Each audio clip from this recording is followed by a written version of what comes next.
Kan nama saya Alberto Gutierrez de Freitas. Saya akan menjelaskan tentang aset lancar.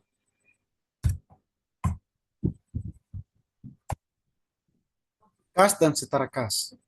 Kas adalah alat pembayaran yang siap dan bebas dipergunakan untuk membiayai kegiatan umum perusahaan atau pemerintah. Setara kas. Setara kas adalah investasi jangka pendek yang sangat liquid yang siap dijabarkan menjadi kas serta bebas dari risiko perubahan nilai yang signifikan. Menurut Peraturan Standar Akuntansi Nomor 2. Selanjutnya, pengendalian kas. Bentuk-bentuk prosedur pengendalian kas yang untuk penerimaan uang yang pertama harus ditunjukkan dengan jelas fungsi-fungsi dalam penerimaan kas dan setiap penerimaan kas harus segera dicatat dan disetor ke bank. Yang kedua, diadakan pemisahan fungsi antara pengurusan kas dengan fungsi pencatatan kas. Yang ketiga, diadakan pengawasan yang ketat terhadap fungsi penerimaan dan pencatatan kas. Yang keempat, dibuat laporan kas untuk setiap hari sebagai pertanggungjawaban kas. Untuk pengeluaran kas, yang pertama, pengeluaran uang harus menggunakan cek, kecuali pengeluaran-pengeluaran yang jumlahnya kecil, yaitu menggunakan kas kecil. Yang kedua, dibentuk kas kecil. Yang ketiga, diadakan pemisahan antara pihak yang mengumpulkan bukti pengeluaran, yang menulis cek, dan yang menandatangani cek, serta yang mencatat pengeluaran kas. Diadakan pemisahan antara pihak yang mengumpulkan bukti pengeluaran, yang menulis cek, dan yang menandatangani cek, serta yang mencatat pengeluaran kas. Yang keempat, pemeriksaan internal pada jangka waktu yang tidak tentu. Yang kelima, dibuat laporan pengeluaran kas. Selanjutnya, metode dalam mengelola kas kecil. Yang pertama, ada metode impres. Yang kedua, ada metode fluktuasi. Transaksi yang berkaitan dengan kas dan setara kas. Bagian pertama, penerimaan dari penjualan barang dan pemberian jasa. Yang kedua, pembayaran kepada pemasok barang dan jasa. Yang ketiga, penerimaan kas, royalti, fees, fee, komisi, dan pendapatan lain-lain. Yang keempat, pembayaran kas untuk memperoleh aset tetap, aset tidak berwujud, dan aset jangka panjang. Dasar hukum tentang PPN dan PPNBM.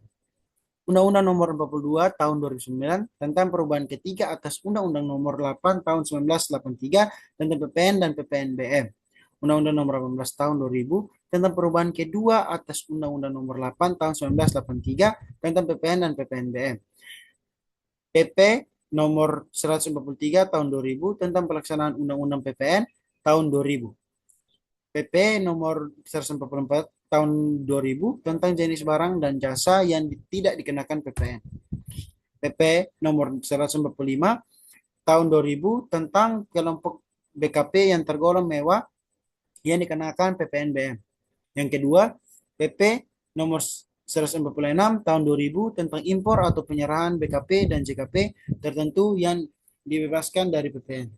Selanjutnya, KMK Nomor 547 sampai dengan 554 dan 567 sampai dengan 575 tahun 2000 dan KMK Nomor 10, Nomor 11, Nomor 50 tahun 2001. Selanjutnya,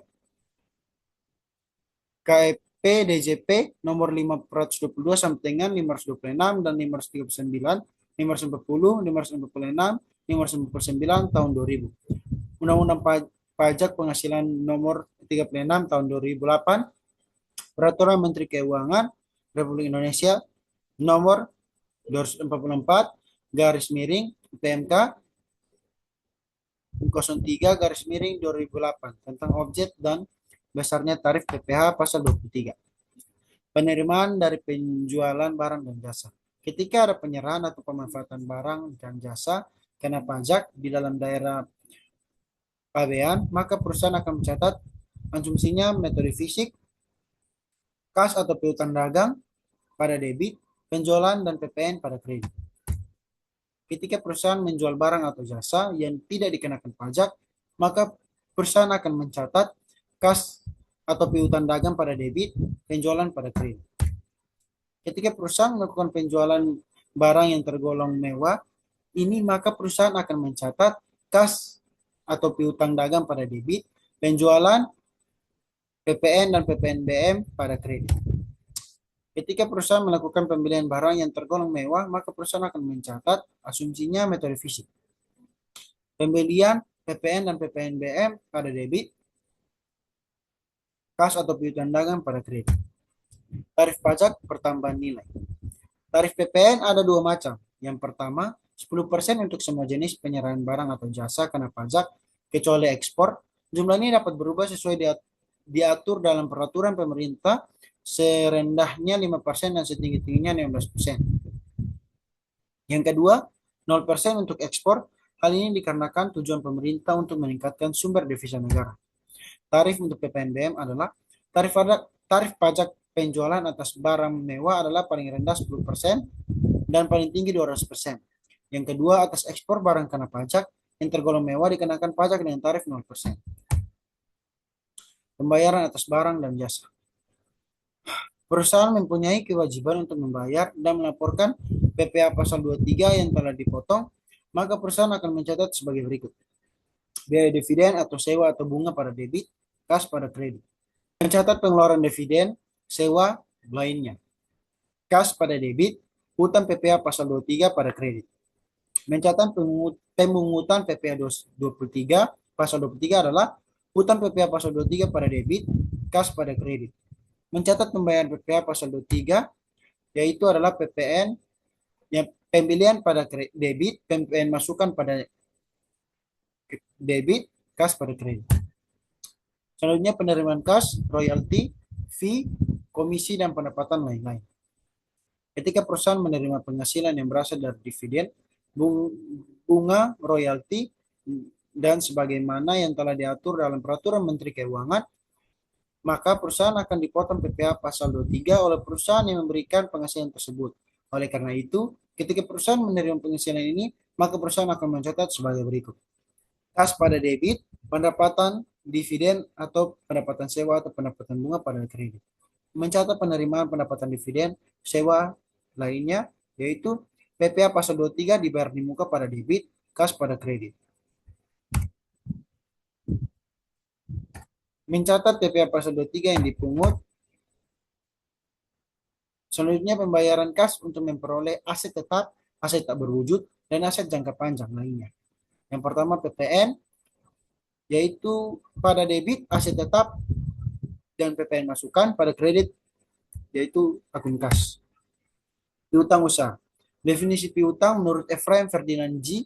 1993 adalah tuntutan kepada pihak lain untuk memperoleh uang, barang, atau jasa tertentu dalam kurung atau aktiva pada masa yang akan datang sebagai akibat penyerahan barang atau jasa yang dilakukan saat ini. Klasifikasi piutang menurut IAI dalam PSAK nomor 9 paragraf 07E yaitu piutang usaha, piutang lain-lain. Selanjutnya transaksi yang berkaitan dengan piutang usaha. Yang pertama penjualan barang dagang secara kredit. Yang pertama piutang usaha pada debit, pada kredit. Yang kedua PPN, piutang usaha pada debit, PPN keluaran dan penjualan pada kredit. Selanjutnya PPNBM, piutang usaha pada debit, penjualan PPN dan PPNBM pada kredit. Penerimaan pembayaran atas penjualan barang dagang secara kredit. Yang pertama PPh, kas pada debit, piutang usaha pada kredit. PPN, kas dan PPN masukan pada debit, piutang usaha pada kredit. Yang selanjutnya PPNBM, kas pada debit, piutang usaha, PPN dan PPNBM pada kredit. Selanjutnya pengisian piutang tak tertagih. Biaya piutang tak tertagih pada debit, pengisian piutang tak tertagih pada kredit. Yang keempat, penghapusan piutang tak tertagih, yaitu pengisian piutang tak tertagih pada debit, piutang usaha pada kredit. Selanjutnya tata cara penyajian piutang usaha berdasarkan PSAK. PSAK 7 menyatakan bahwa nilai piutang disajikan di laporan posisi keuangan setelah dikurangi dengan golongan kerugian penurunan nilai persediaan piutang usaha dengan perundang-undangan pajak. Berdasarkan akuntansi komersial, mengakui adanya analisa umur piutang yang memungkinkan menyisikan kerugian piutang yang tak tertagih meskipun belum ada bukti pendukung yang kuat bahwa piutang tersebut tidak dapat ditagih. Sedangkan neraca fiskal hanya boleh mengakui kerugian piutang tidak tertagih. Apabila piutang tersebut ternyata tidak dapat ditagih dengan diperkuat oleh putusan pengadilan atau alasan lain yang lebih kuat. Biaya-biaya dibayar di muka. Biaya yang dibayar di muka merupakan biaya yang telah terjadi yang akan digunakan untuk aktivitas perusahaan yang akan datang. Menurut PSAK nomor 9, buku SAK 1994. Sewa dibayar di muka. Penghasilan yang diterima oleh OP atau badan dari sewa tanah atau bangunan berupa tanah, rusun, apartemen, gedung, perkantoran, ruko, toko, gudang, dan industri. Yang kedua, dikenakan PPh final disebut PPh pasal 4, tarif 10% dari jumlah bruto. Selanjutnya PP nomor 5 garis miring 2002 KMK 120 garing 2002 dan KIP 227 garing 2002. Selanjutnya pajak dipotong oleh si penyewa pada saat pembayaran atau pembebanan biaya. Jurnal transaksi. PPh final. Sewa dibayar di muka atas tanah dan bangunan. Pada kolom debit sewa dibayar di muka, PPN masukan pada kolom kredit PPh final 4 ayat 2 dan kas. PPh pasal 23. Sewa dibayar di muka, sewa mobil, sewa dibayar di muka pada debit, PPN masukan pada debit, utang PPh pasal 23 pada kredit, kas pada kredit. Jurnal pembayaran sewa mobil, beban sewa pada debit, sewa dibayar di muka pada kredit. Jurnal penyesuaian pengakuan beban sewa. Sekian dari presentasi saya. Terima kasih atas perhatiannya. Perkenalkan.